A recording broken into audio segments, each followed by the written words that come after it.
by the water.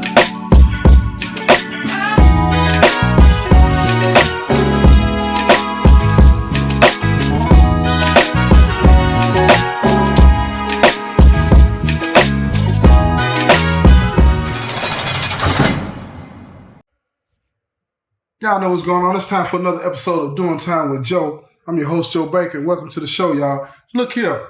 Man, Alex understands how the business is, right? He been to folks for a long time. A real long time. So he understands how things go. The folks is wanting him to cut everybody else off so they can eat, right? But what they don't understand, business, the more people that's in the game, the better off it'll be. The money is moving around. You can't have it to where just you getting everything because it's going to cause a problem. It's going to cause a problem. I know a lot of people might think that, but think about it like this. If it was just one phone company, you feel me? The bill's going to be high and people are always going to be shooting at you. People going to be trying to undermine you and do all kinds of things, right? But when you got Apple, you got Verizon, you understand? You got T-Mobile, you got all these different companies. Everybody can choose what they want to choose and do what they want to do. You feel what I'm saying? With whatever plan they want. That's how it is with the dope game, y'all. You let people buy from who they comfortable with. To do that, you got to make sure that you got enough people that on the compound that can be supplied this stuff, right? Ain't nothing wrong with some competition. Ain't nothing wrong, especially when you're getting it for the low. But again, folks them getting pissed off about this. And they want some exclusivity. They want to be the only ones to get it. So Alex, being the businessman that he is, he almost overplayed his hand. See, he almost thought that he could actually go to these other organizations and tell them what's going on, and he would be straight because they would protect him. But that ain't how that works. Because folks got numbers. And when I say folks got numbers, I mean it's more folks on this particular compound that I'm talking about at this particular time than any other organization individually, right? Now, again, if the other organizations click up and do all this and that, then it's going to be some problem. But they won't do that. Why? Because it can spread all around the state. So it's neutral. They're going to stay out of that.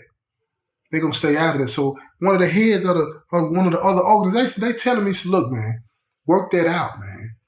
Work that out. Everything been running good up here. You need to work that out. We don't need that kind of problem. For real. We don't need that. So Alex, you know what I'm saying? He being smooth. He take the advice of what the other organization was telling him, right? So he go back and he try to explain to folks, look, man, let's just leave things the way they are. Why are you trying to cut everybody off? And again, like I said, folks were getting greedy. They wanted all the bread.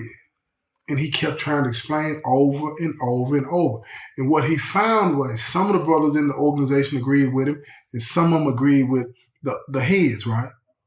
So all of a sudden now we're looking at a split in the family. And when you have a split in the family, that means brothers that within the same organization are taking sides. Alex didn't mean for that to happen. He didn't intend for that to happen. It just happened. And when you have a split in the house, that's when it gets dangerous. Because the POAs want to reassert their authority over everybody. They coming, and they coming hard. And once it spreads around the state, where brothers around the states know that you got a brother up here that done split the house trying to be selfish, that's how they going to define it. Don't mean it's true. That's how they going to lay it out. Then that brother name going to get burned all around the state. So when brothers around the state start hearing who it was, they writing folks in them back and saying, wait a minute. Now, this brother here getting money. Like I say, Alex's reputation was stellar. His reputation was stellar. Everybody knew him. So they told him, hold up. This brother here, now y'all need to fix that. Because this brother going to make sure everybody eat. He going to get his, but he going to make sure everybody eat. And he know how to hold a compound down. So let me tell you what folks in them did, the POAs did. They done went. Now, you remember Rodney and JoJo, right? They done went to Rodney and JoJo. Rodney and JoJo spooked. Who they realized done come out. And basically what I'm saying by that, they were numbered, I don't like to use the term junkies, right? I don't like that. It's dehumanizing. It's demeaning. But they were addicts, okay? They were addicts. And that's what done surfaced. But they still wanted their lick back. You know how they go. Want your leg back. So the POAs, they done went to him and they told him, they said, man, look, we need you to put in some work.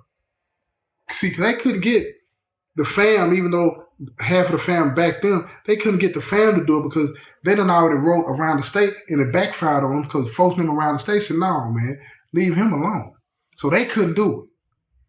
So they go to Rodney and JoJo and they paid them and said, man, get it. We need y'all to run him off the compound. You feel me? And they felt like if they run him off the compound, they got everything.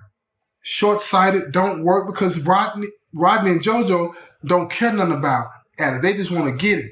But folks in them don't understand that Alex is the plug. Yeah, they have a little success going on. They got their own little moves, but Alex got that work. Alex got that work. So Rodney and JoJo, they step to Alex. I'm talking about they rough him up. Oh, they do everything that he did to them. But they didn't get to do it for a long time because now the word is spreading around the compound. So everybody's coming.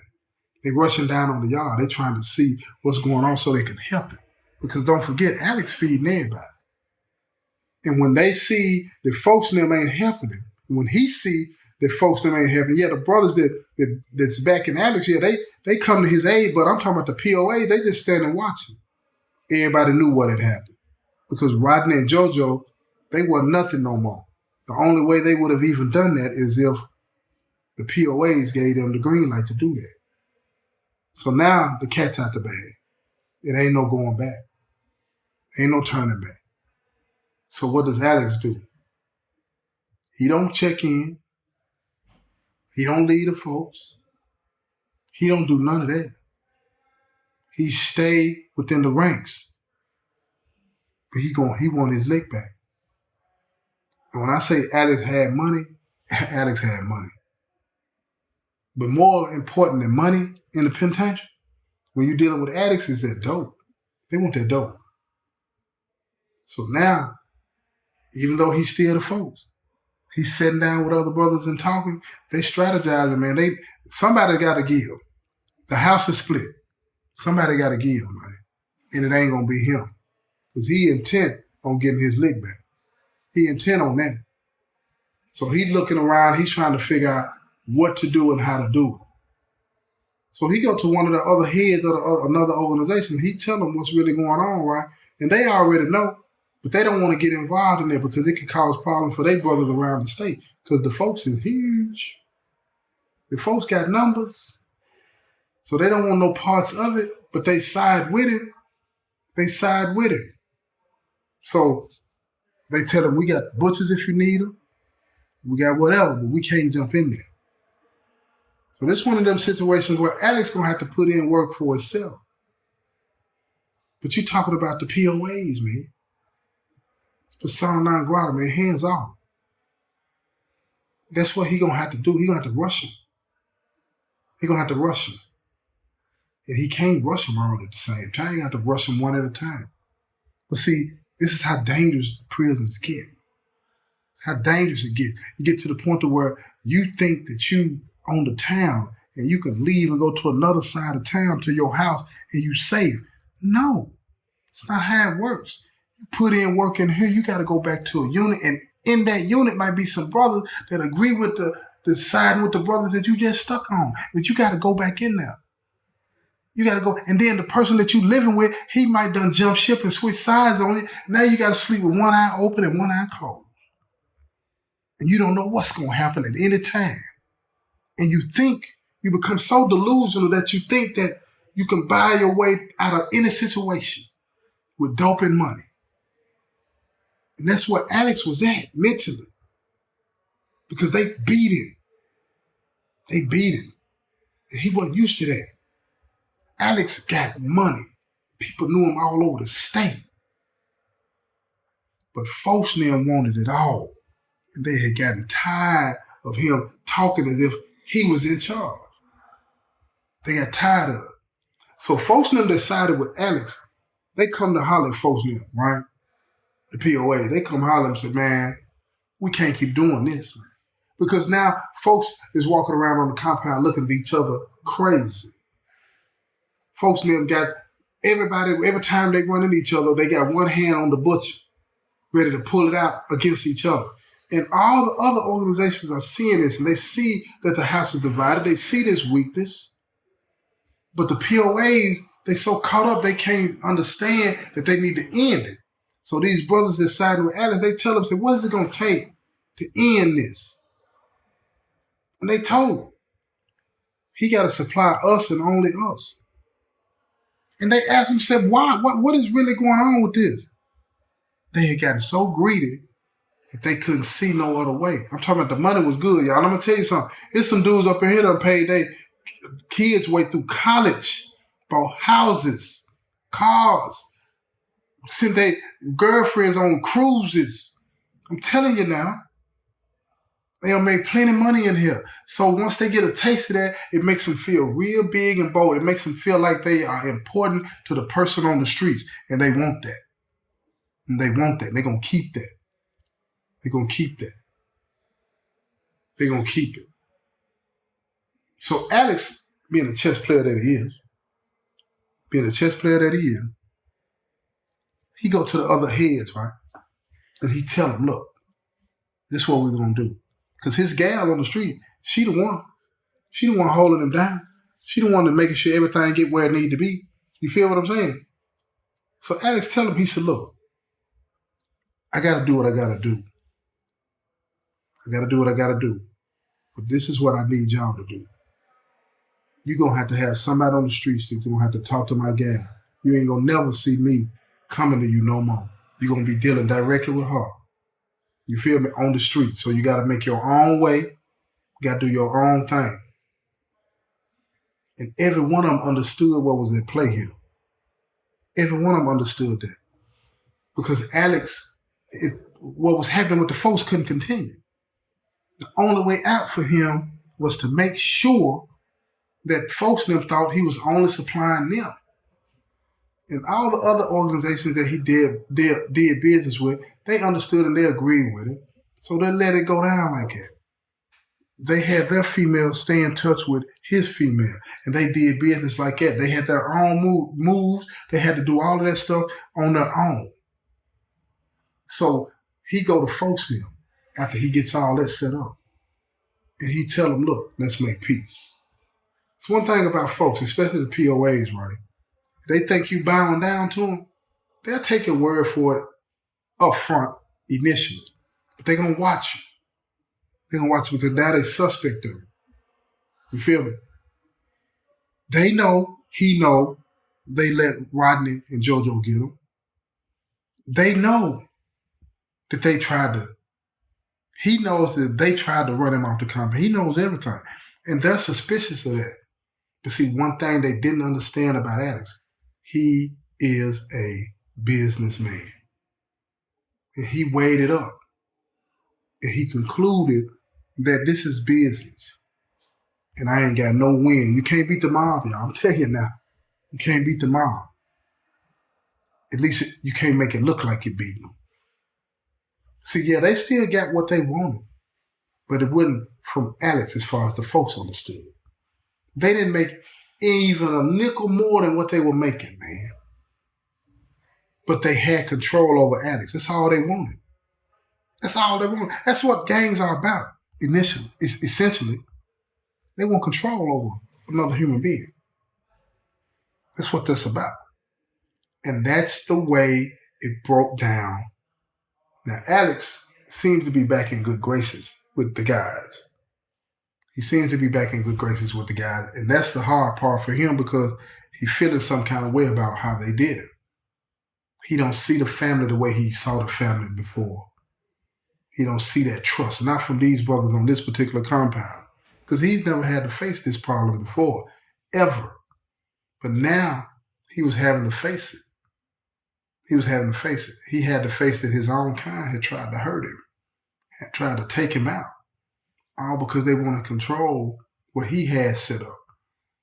Now, keep in mind, he was still making money from other penitentiaries.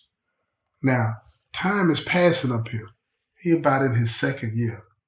And he's just really getting tired of being there. So he got, like I said, he got a lot of money. So he's trying to get transferred. So he starts to line up things at other penitentiaries, right? But it's hard for him to get another penitentiary to take him because, like I say, He's been into everything. He's done everything, and he's got a reputation with the Department of Correction that everywhere he go, he gonna set up shop and he gonna start selling these drugs. But he needs to get away from this compound. He needs to get away from folks and him. He tired of it. He's fed up. He fed up. He's still getting his money, but he fed up with how they act. These are not businessmen. That's what he used to say. They don't understand business. They don't understand business. They don't understand you gotta go along with some people, man, you know what I'm saying, to get money while everybody else can eat too. You gotta do it sometime. So what Alex did, he went to the unit manager. He told him he wanted to be shipped. He wanted to be shipped. He said he didn't care where he went. He just wanted to be shipped. He just wanted to be shipped. And he kept it on the low. He didn't tell nobody what he was doing. He didn't tell nobody what he was doing. And in the middle of the night, one night they came to his cell. That's how they do. They come to your door at nighttime. Back in the day, they got garbage bags. This is after everybody locked down. And then they'll crack your door with their key. And then they'll throw them bags in the cell. Make sure you're up ready in the morning at about 5 o'clock. They come in to get you. That's how it went down back in the day. So Alex, he ended up packing his stuff one night, getting ready to leave. And now, you know, it's lights on in the park, so people still see. Just because of lockdown, that don't mean people ain't looking out their window. They see that them bags got thrown into Alex's cell, right? So they holler over and say, folks, where you going? He said, man, they told me to pack it up. I'm leaving tomorrow. Oh, my God, you should have heard him. The part is panicking. He said, nah, y'all gonna be straight. Y'all know how I do. Because they had heard about how he does when he leaves a compound. He makes sure everybody at that same prison is still gonna eat, right? But not this time. Alex knew he was just talking. He ain't never had to lie to folks or nothing, man. He ain't never had to lie to them. But this time, he was lying. When he left the compound, he pulling the plug. He pulling the plug. He felt like he'll continue to do business with the ops before he do business with the guys. So when he got up that next morning, they took him down to intake and put him on that bus. When he got to the other penitentiary where he was at, he told his gal, change the number. Change the number. He kept doing business with the opposition. He wouldn't do business with folks no more at that particular penitentiary. And then he ended up writing the head of the whole state and explaining the whole situation, telling him, look, this is why I did that. Because, you know, when you get put in situations like that and folks then start slandering your name, talking about you done did some old foul. They don't tell what they did that was foul. They get to talk about what you doing is foul. When that happens, then everybody start looking at you crazy. And that's not what he wanted. He didn't want nobody looking at him crazy. Because he felt like if they start looking at him crazy, then he ain't gonna be able to get no money. And he still had a lot more time to do. Had a lot more time to do. So he went on and pulled the plug, and folks in them that's over the state, they told him everything gonna be straight, but for a price. For a price. Wait a minute, you telling me that his own brothers charged him, Joe? Is that what you saying? Yeah, that's what I'm saying to y'all. His own brothers charged him. Well, they don't call it a charge. They be like, but can you help me out? Man, I'm trying to do this, that, and that, and this. You know what I'm saying? Help me out, folks. But then if you don't do it, that realness that you just showed them by telling them why you cut folks them off at this particular prison, that's gone. So now you got to do it. You got to do it. Listen to me when I say you can't beat the mob, you can't beat the mob. Because see, a lot of people out there, you thinking everything is going to be fair. Just tell them what happened. Everything will be straight. Nah, that ain't how it work. Folks them going to lie if they have to make sure you get your brain knocked out. They going to make sure of that. So yeah, he ended up doing business with folks now, making sure that they were going to be straight no matter where they was at or what they was doing, as long as they had somebody to come pick it up. And that was going to make sure that he stayed straight.